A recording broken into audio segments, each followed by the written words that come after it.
एक जंगल में रहता था ऐसा शेर जिसके अंदर छुपी थी बहुत सारी ताकतें। वो अपनी ताकतों को बढ़ाने के लिए अपने जिस्म से कई तरह के जानवर निकाल लेता था, लेकिन वो जानवर शेरू के अलावा किसी को दिखाई नहीं देते थे और इसी ताकत की वजह से शेरू कभी भी किसी से शिकस्त नहीं खाता था। यहाँ से कुछ दूरी पर एक चीते नाम का डाकू था जिसका काम था जानवरों को पकड़कर शिकारियों को बेचना। और इस बार उसने एक ऐसी जगह डाका मारा जहाँ पर उसके पास 40 से भी ज्यादा जानवर थे और वो उनको अपनी नजरों के सामने रखता ताकि उनमें से कोई भी भाग ना पाए। सिपाही, ध्यान से देखो, कोई जानवर कम तो नहीं है। नहीं महाराज, हमारे होते हुए इनमें से कोई नहीं भाग पाएगा। किसी की हिम्मत नहीं थी कि वो वहां से भाग सके, लेकिन एक ऐसी बच्ची ने सबको बचाने का कदम उठाया जो जिसामत में बहुत छोटी थी लेकिन जहानत में बहुत बड़ी थी।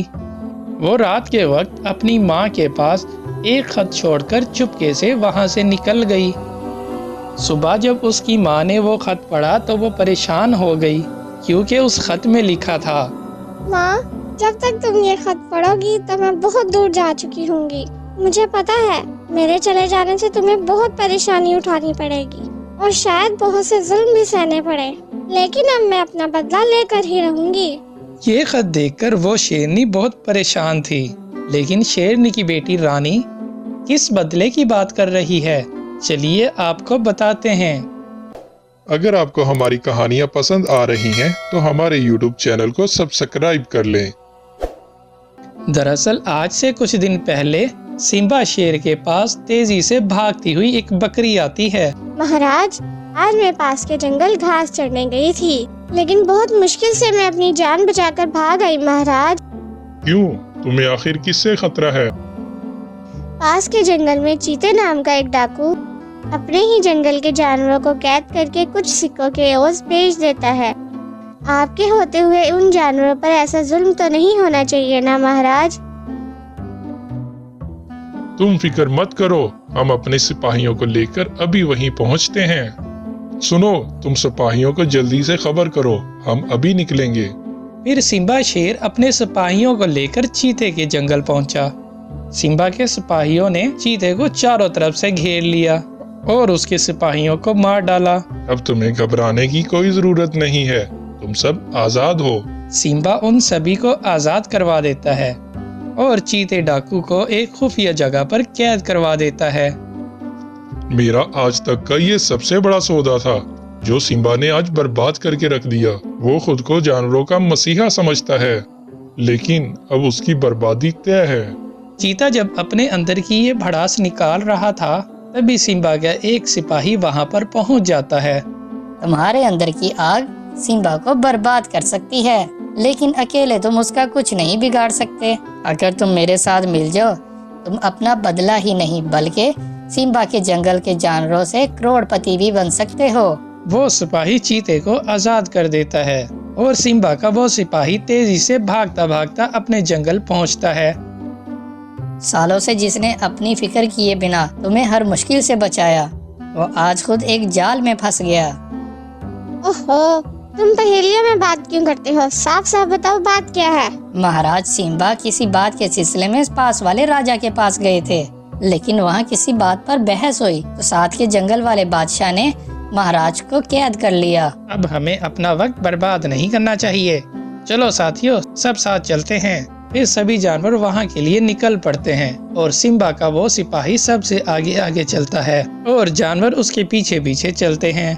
तभी चीता डाकू अपने बंधे हुए पिंजरों को खोल देता है और फिर सभी जानवर फिर से एक बार चीते की कैद में आ जाते हैं। हा हा हा हा हा। चीते, कैसा रहा मेरा प्लान? प्लान तो कामयाब रहा सिपाही, लेकिन अब बारी है उस सिम्बा की जिसने ये जंग शुरू की थी। फिर वो दोनों उन सभी जानवरों को एक जगह पर इकट्ठा करके कैद कर देते हैं और छुपकर सिम्बा के आने का इंतजार करने लगे। शाम के वक्त जब सिम्बा वापस आता है तो जानवरों के ऐसे कैद देखकर उसे कुछ समझ नहीं आता, लेकिन तभी चीता और उसका सिपाही पीछे से निकल कर आते हैं और आकर सिम्बा पर वार करते हैं और सिम्बा बुरी तरह जख्मी हो जाता है। मैं किसी का उधार नहीं रखता सिम्बा। तेरा ये बदला मैं तुझे सूद समेत वापस करने आया हूँ। तेरे जानवर भी मेरे और तेरा जंगल भी। चीते ने बड़ी बेरहमी से सिम्बा को मार डाला था और शेरनी और उसकी बेटी रानी को भी कैदी बनाया हुआ था।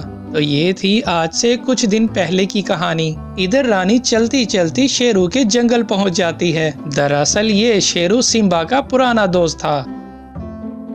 अरे बेटा रानी, तुम अकेली यहाँ पर कैसे आई?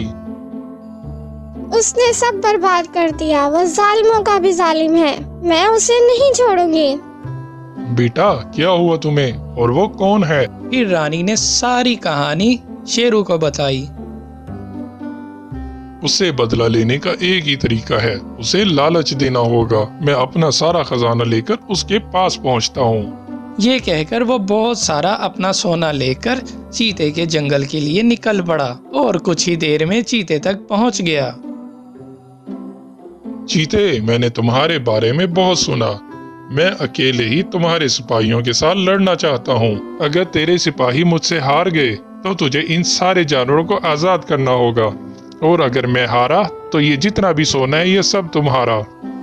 ये तो मुझे कोई बेवकूफ लगता है। भला ये अकेला मेरे सिपाहियों से कैसे जीत सकता है? ये सोचकर चीता अपने सिपाहियों को शेरू से लड़वाने के लिए तैयार हो जाता है। चीते के सिपाही और शेरू के बीच मुकाबला होता है और शेरू अपने अंदर से निकलने वाली ना दिखने वाली ताकत के जरिए बहुत से जानवरों को निकालता है, लेकिन वो किसी को दिखाई नहीं दे रहे थे। वो सब उन सिपाहियों पर टूट पड़े और सभी सिपाहियों को नीचे गिरा दिया और उन्हें बुरी तरह से जख्मी कर दिया। और चीता भी ये देखकर हैरान था कि शेरू ने एक ही वार किया और सारे सिपाही नीचे गिर गए। शर्त के मुताबिक ये मुकाबला मैं जीत गया। अब तुम इन सभी जानवरों को आजाद कर दो।